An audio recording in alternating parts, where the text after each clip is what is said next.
যে মানুষটি অল্পতেই অনেক বেশি খুশি হয় সে কিন্তু অল্প আঘাতেও অনেক বেশি কষ্ট পায়।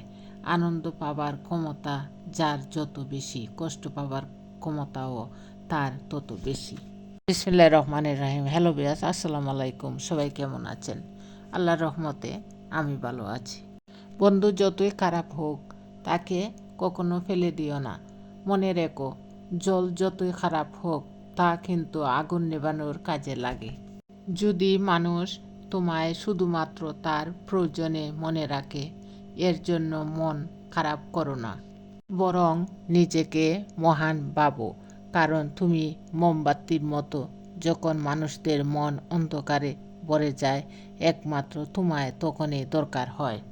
পিছনে লুকে কিছু বলে, এই ধারণা থেকে বের হতে হবে। অন্যের সমালোচনাকে ইতিবাচকভাবে জীবনে গ্রহণ করতে শিখতে হবে, না হলে আত্মবিশ্বাস কমে যাবে।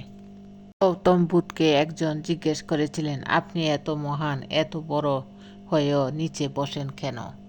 তিনি হেসে বলেছিলেন, নিচে বসে থাকা মানুষের কখনো নিচে পড়ে যাবার ভয় থাকে না। ঘুম আর মৃত্যু বাই বাই, পার্থক্য শুধু এটাই, ঘুম ভাঙলে সকাল, না ভাঙলে পরকাল। অপমানের উচিত শিক্ষা অপমান নয়, এমন কিছু করে দেখাও যেন সে নিজের কাছে ছোট হয়ে যায়।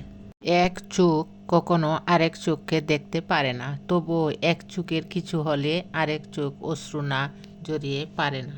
প্রত্যেককে বিশ্বাস করা বিপজ্জনক, কিন্তু কাউকে বিশ্বাস না করা আরও বেশি বিপজ্জনক। কাউকে হাত দেখাতে যাবেন না ভাগ্য জানার জন্য, কারণ ভাগ্য তো তারও থাকে যার হাত থাকে না। বয়স 19 থেকে 26, এই সময়তেই জীবন গড়ে উঠে অথবা ধ্বংস হয়। এখন নির্ভর করে তুমি এ সময় কতটা পরিশ্রম করেছ।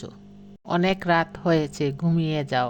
কথাটা বলার মতো জীবনে কেউ থাকাটাও ভাগ্যের ব্যাপার।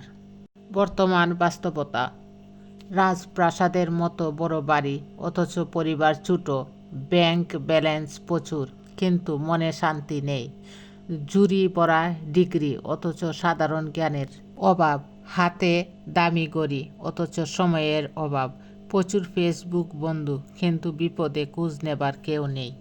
যদি আমার কোনো ভুল হয়, অন্যের কাছে সমালোচনা না করে আমাকেই জানিও, কারণ সেগুলো ঠিক করতে একমাত্র আমিই পারবো, অন্য কেউ নয়।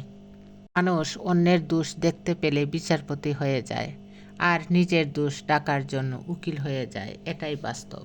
সমাজে মেয়েদের পিছিয়ে থাকার সবথেকে বড় কারণ হলো মেয়েরাই মেয়েদের ভালো চায় না। ধন্যবাদ সবাইকে। আমার ভিডিও ভালো লাগলে লাইক, কমেন্টস ও শেয়ার করবেন। আসসালাম।